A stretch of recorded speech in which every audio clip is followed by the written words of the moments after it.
कहा जाता है कि प्यार कभी भी और कहीं भी हो सकता है। प्यार में कभी भी ये नहीं देखा जाता है कि कौन गरीब है, कौन अमीर है, कौन गोरा है, कौन काला है, कौन किस धर्म का है, कौन किस जाति का है। वो तो हो जाता है। ये कहानी भी दो अजनबी लोगों की है। नमस्ते दोस्तों, स्वागत है आपका अपने यूट्यूब चैनल में। तो कैसे हैं आप सभी लोग? आशा करता हूँ आप सभी लोग बिल्कुल ठीक होंगे और स्वस्थ होंगे। ये जो मैं आप लोगों के लिए कहानी सुना रहा हूँ, ये कहानी है मुंबई की। एक राहुल नाम का लड़का मुंबई में पढ़ाई कर रहा था।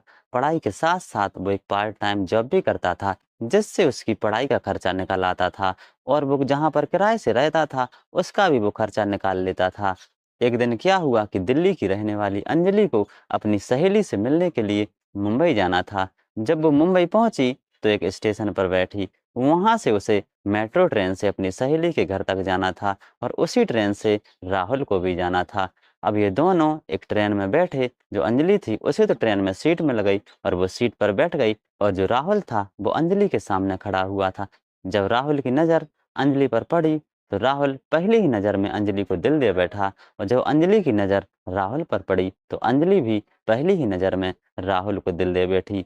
लेकिन ये एक दूसरे से कुछ कह नहीं पा रहे थे, क्योंकि पहले से तो कोई जान पहचान थी ही नहीं। अभी ये दोनों अजनबी थे।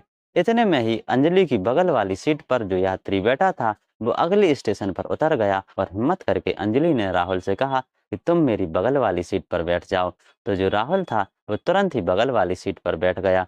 अब इनके दिमाग में एक ख्याल आ रहा था कि कहीं ये बिना बात करे उतर ना जाए। बिल्कुल दोनों एक जैसा सोच रहे थे। राहुल को लग रहा था कि अंजलि मुझसे बिना बात किए उतर ना जाए, और यही ख्याल अंजलि के दिमाग में आ रहा था कि राहुल मुझसे बात किए बिना उतर ना जाए। इतने में ही राहुल ने हिम्मत करके अंजलि से बातचीत शुरू कर दी, और बातचीत इतने आगे बढ़ गई कि इन दोनों ने एक दूसरे का मोबाइल नंबर एक्सचेंज कर लिया। और अब जहां राहुल को उतरना था राहुल उतर गया, और जहां अंजलि को उतरना था अंजलि उतर गई। अब दिन आगे बढ़े तो इन दोनों की फ़ोन पर बातचीत होने लगी। कुछ दिनों बाद ये लोग मुंबई में फिर से मिले, और इन दोनों ने एक दूसरे के साथ प्यार का इजहार कर दिया। धीरे धीरे दिन आगे निकलते गए तो राहुल ने अंजलि से कहा कि अब बहुत दिन हो गए हैं, अब हमें शादी कर लेनी चाहिए। तो जो अंजलि थी उसने राहुल के सामने एक शर्त रख दी कि तुम्हें मेरी माँ से बात करनी पड़ेगी। शादी तो तभी होगी क्योंकि मेरे घर में मेरी माँ की चलती है। तो राहुल बड़ी परेशानी में आ गया। लेकिन एक हफ्ते बाद राहुल ने बहुत हिम्मत करके अंजलि की माँ को एक बहुत लंबा चौड़ा मैसेज टाइप कर दिया कि मैं तुम्हारी लड़की को बहुत चाहता हूँ, इसे बहुत अच्छे से अपने घर पर रखूंगा, इसे बहुत प्यार करूंगा, कभी भी इसे परेशान नहीं होने दूंगा। तो जो अंजलि की माँ थी उसे राहुल की ये बात बहुत पसंद आई, और उसने वो मैसेज पढ़ के राहुल को अपने घर पर बुलाया और शादी के लिए तुरंत ही हाँ कर दी। और कुछ दिनों बाद इन दोनों की शादी करवा दी। अब ये लोग बहुत खुशी से रह रहे हैं, बहुत अच्छे से रहते हैं, एक दूसरे से बहुत प्यार करते हैं।